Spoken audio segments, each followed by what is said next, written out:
My name is Captain Lena Hargrove. I'm 34 years old, and the morning that changed everything began not on a battlefield, not in a briefing room, but in the narrow hallway of my childhood home, with my mother standing in the doorway, holding a dress on a hanger and a look on her face. I had spent my entire adult life learning to dread. She knocked once and walked in before I could answer. The dress was champagne silk, soft and tasteful. The kind of thing you wear when you want to be remembered as pleasant and nothing more. She laid it across the foot of the bed like an offering and stood back with her hands clasped, not quite meeting my eyes. I thought you could wear this tonight. It's your size. I had it altered. I looked at the garment bag hanging on the back of the door. My dress blues, dark coat, standing collar, medals in their rows, every single one of them, a story she had never once asked to hear. Mom, I was planning to wear my uniform. Officers wear dress blues to weddings all the time. It's completely appropriate. She shook her head before I even finished.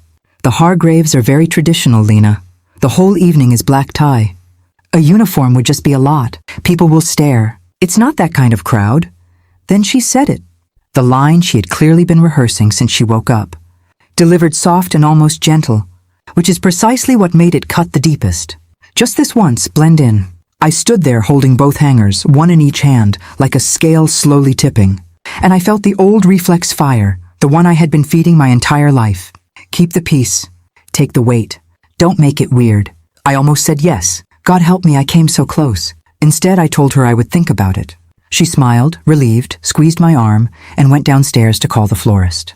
I sat on the edge of that bed for a long time with the champagne, dressed beside me and understood, for the first time with real clarity, what she was actually asking, not for a wardrobe choice, for me to disappear, again.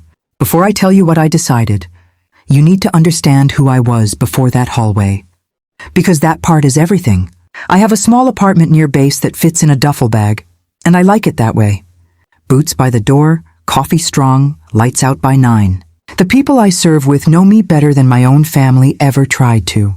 We have eaten from the same rations, stood the same watches, stayed up through the same bad nights. That is the closest thing to unconditional I have ever known. My blood family is a different country with a language I never quite learned. I am the older sibling, the one who left at 18 and did not come back the way they wanted. I send cards. I show up for funerals. I carry the heavy bag so nobody has to ask. That has been my whole role in the Hargrove family for as long as I can remember. Keep the peace. Take the weight. Don't make it weird. When I enlisted, my mother told the neighbors I was taking some time to figure things out. When I was commissioned, she did not come to the ceremony. She had a prior engagement she could not move. When I was promoted, she changed the subject to my cousin's kitchen renovation. Over the years, I learned to stop bringing it up. I would mention a deployment and watch her smile go thin and polite. I would start to describe my work, and she would find a reason to leave the room. Once at a backyard party, a neighbor asked what I did. My mother answered before I could. "Oh, Lena's in the service. It's just a phase. She'll land somewhere sensible. Eventually." And then the line I had been hearing. Through the kitchen, vents since I was 24. The one she said to my father when she thought no one could hear. The military is embarrassing. I won't apologize for saying so. I stopped flinching at it somewhere around 30. I just got quieter. To be fair to her, and I am genuinely trying to be, you have to understand where my mother came from. Her father served and came home broken, the way a lot of men did from that era. He drank. He couldn't keep work.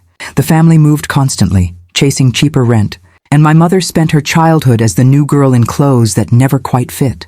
She told me once, in a rare soft moment, about a teacher who held up her worn shoes in front of the entire class to make some kind of point. She was 11. She never forgot it. To her, a uniform was not honor. It was the beginning of everything that had gone wrong in her life. So she spent her entire adulthood climbing away from it. The right neighborhood, the right social circles, the country club membership she could barely afford, and then her own daughter, put on a uniform and walked straight back into the thing she had spent 30 years running from. I understood that. I really did. Understanding it did not make it hurt any less. Because here is what it actually means to be someone's fear instead of their child. You spend your whole life being managed, hidden, kept out of the good light. And no matter how calm and reasonable you stay about it, some part of you never stops waiting to be claimed. I had been waiting a long time. I just didn't know how long until that weekend forced me to count. My brother Cole's engagement had been the family headline for months. He was always the easy one to be proud of. Good school, finance career, the right kind of watch. My mother lit up around him in a way she never did around me. And I had made my peace with that years ago. But when he called to say he was engaged to a woman named Audrey Hargrave, my mother cried for a full hour. The good kind of crying, the kind that means everything is finally going according to plan. The Hargraves were old money, the quiet, certain kind, with a family name on a building, somewhere, and a house that had been passed down for 4 generations. To my mother, this was not just a wedding. It was the family arriving somewhere she had been steering toward her whole life. My assigned role was simple. Show up, smile, don't draw attention.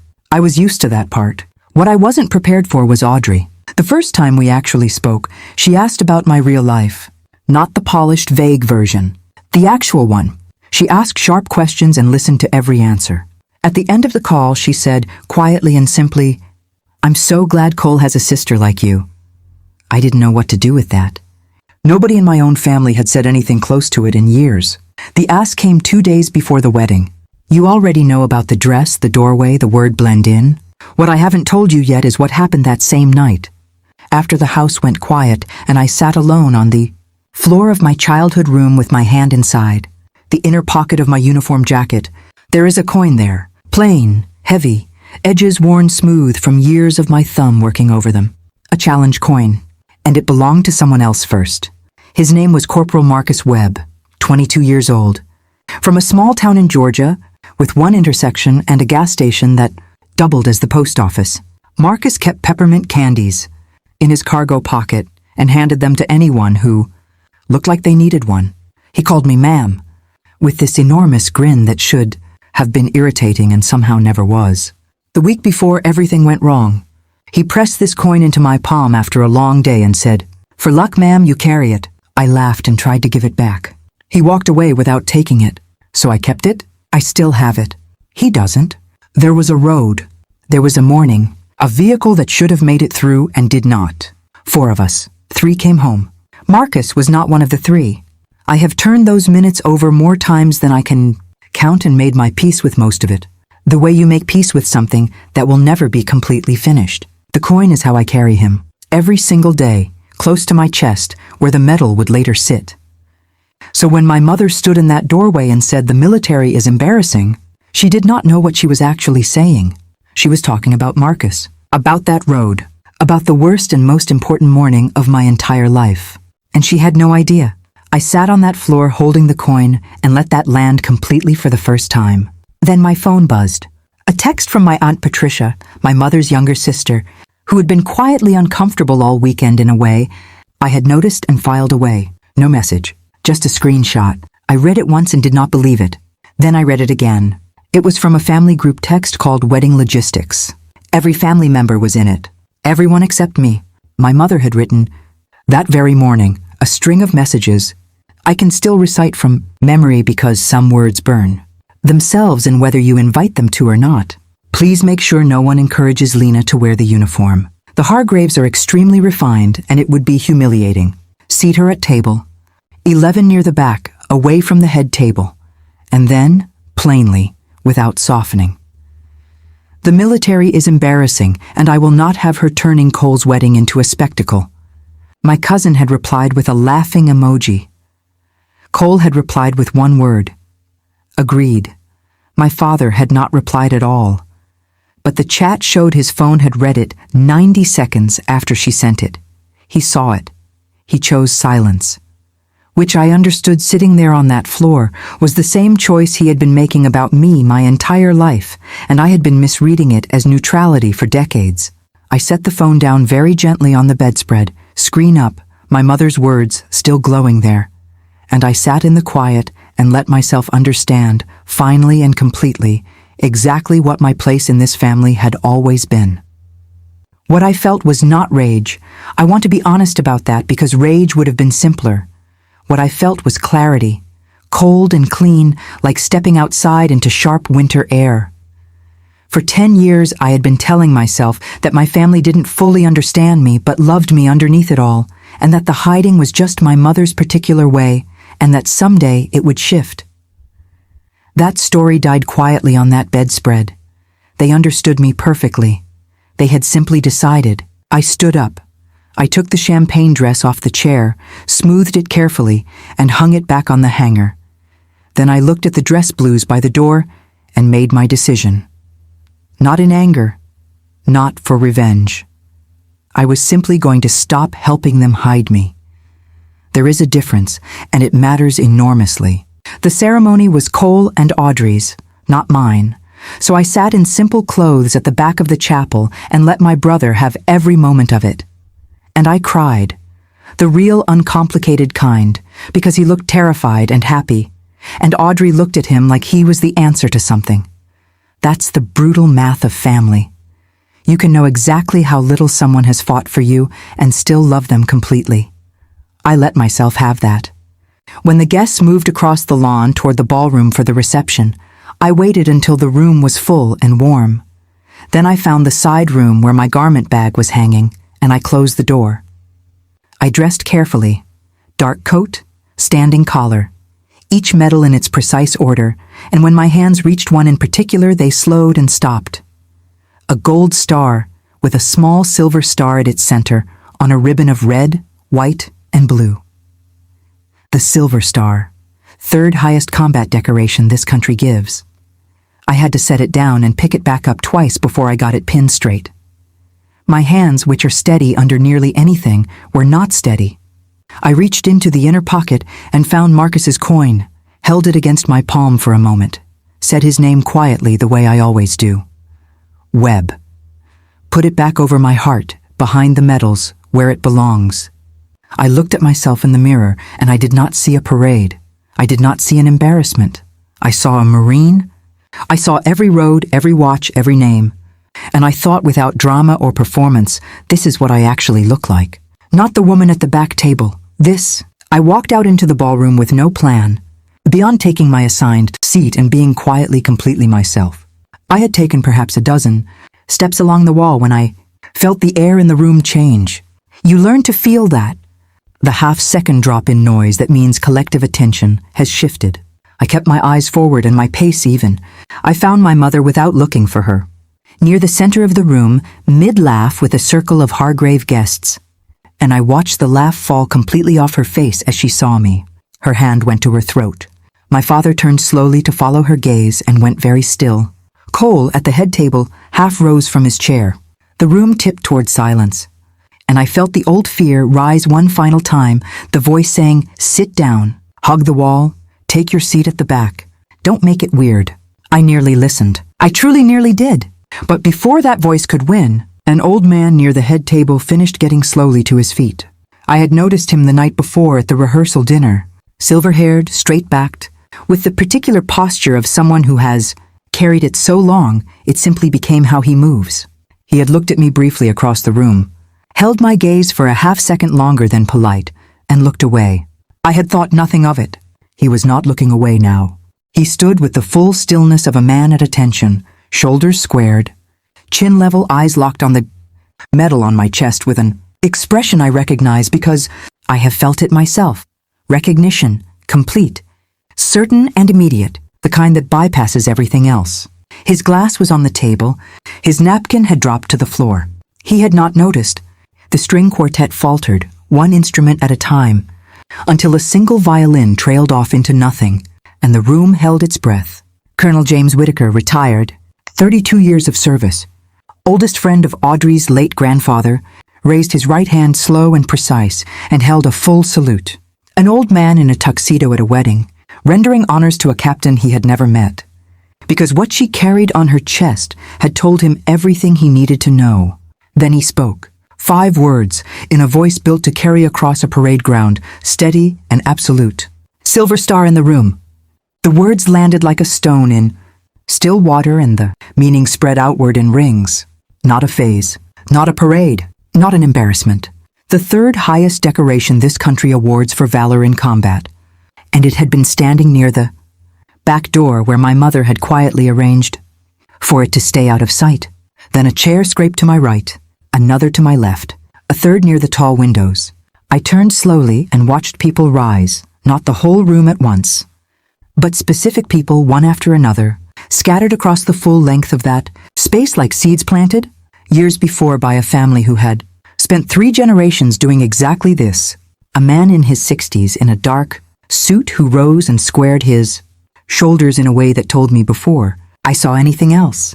A woman near the dance floor who lifted her chin and stood with her hands at her sides and her eyes completely level. A heavy-set man by the bar who set his drink down and got to his feet slowly, favoring one side, an old injury in the way he moved, one after another across that room. I counted them afterward, because I needed to. 14. 14. Veterans among those guests, and every single one of them stood. Some saluted, some simply came to attention, eyes forward, in that quiet way that says, I know, I see you, you are not alone in here. The room went completely silent. 180 guests, and the 14 standing among them, and a silver star on the chest of a woman whose own family had placed her at the back. Marcus Webb, that road, that morning, the coin warm against my chest. They were standing for all of it. I came to attention and returned Colonel Whitaker's salute crisp and clean. My eyes burned. I did not let them fall. Gerald Hargrave crossed the floor through that silence. Audrey's father, the patriarch of the family my mother had been performing for all weekend. He was not appalled. He was not embarrassed. His eyes were wet. He stopped in front of me and took my gloved hand in both of his and held it. Captain Hargrove, he said, loud enough for the entire room. We are honored to have you here. Then he told them, his father, Audrey's grandfather, the man in the black and white photograph in the hallway, had served 2 full tours. He came home and built the entire Hargrave family around one principle. You never, not once, not for any reason of social comfort or convenience, forget what people like this, Captain pay, so that the rest of us can stand in a room like this. The scholarship foundation by the entrance bore his name. Half the people standing had been gathered, close by this family, specifically because of that principle, across 3 deliberate generations of it. The family my mother had been so desperate to impress. The people she had called refined. The ones she was certain would be humiliated by a uniform. They were the people on this earth most perfectly positioned to understand exactly what I was. She had read the entire room, completely backward and hidden the one thing that would have made them love her for the right reasons. I watched that understanding move across her face in real time. The whole architecture of her plan coming apart in front of the audience she had constructed it for. Then she tried to recover. Because she is my mother, and she does not go down without a final attempt. She came through the crowd with both hands out and her face rearranged into something that looked, from a distance, like pride. We are so proud of her, she said, reaching for my arm like I was suddenly a prize worth claiming. We have always been so proud of our Lena. A few people willing to believe in a tidy family moment smiled, but her voice was half a note too high and half a beat too fast. And when she saw in my face that I was not going to smile and let her rewrite 10 years in 10 seconds, her composure cracked. Don't do this, she whispered, gripping my arm. Don't you embarrass me in front of these people. Even now, even here, surrounded by people on their feet for me. Her only fear was still that I might embarrass her. I looked at my mother, and for the first time in my life, I felt genuinely calm in front of her. Not performed calm, not managed, real. You spent this whole weekend afraid I would embarrass you, I said quietly. And the quiet carried further than any shout. You put me at the back. You called this a parade. You wrote in a family group chat that I was something to be hidden. And the people you wanted so badly just stood up for the exact thing you were ashamed of. Her mouth opened. Nothing came. My father had gone gray. Cole stood at the head table with his hand pressed over his mouth. The room waited in the silence my mother had built and could not now escape. I turned away from her. Not in anger. She simply was not who I wanted my last words in that room to be for. I looked at Colonel Whitaker and the 13 others still standing across that space. I dropped my salute and gave them a nod I hope carried everything. Then I reached into my coat, behind the medals, and took out Marcus's coin, worn smooth, warm from being carried all day. I didn't earn any of this alone, I said. There were 4 of us in a vehicle one morning. 3 came home. This belongs to the one who didn't. His name was Marcus Webb. He was 22 years old. He gave me this for luck the week before and told me to carry it I closed my hand around it. So I carry it every day. The medal isn't really mine. It's his. I stand here because he doesn't get to. The room held so completely still I could hear my own pulse. I put the coin back over my heart and said nothing else. I had not raised my voice once. I had not made a single accusation beyond the truth, and the truth had done every bit of work that needed doing. That is what my mother never understood about the uniform and about me. It was never a weapon I was hiding. It was just the truth. And the truth only ever needed one thing from me, to stop helping them cover it up. Cole came off the dais before the music started again. He crossed the entire ballroom and stopped in front of me and looked at me the way you look at someone. You are seeing clearly for the very first time, despite having known them your whole life. I never asked, he said, and his voice broke on it. Not once. I'm sorry, Lena. It wasn't performance. There was nothing left to perform for. He'd already won the day. This was just my little brother, standing in the wreckage of a story he'd believed his whole life, choosing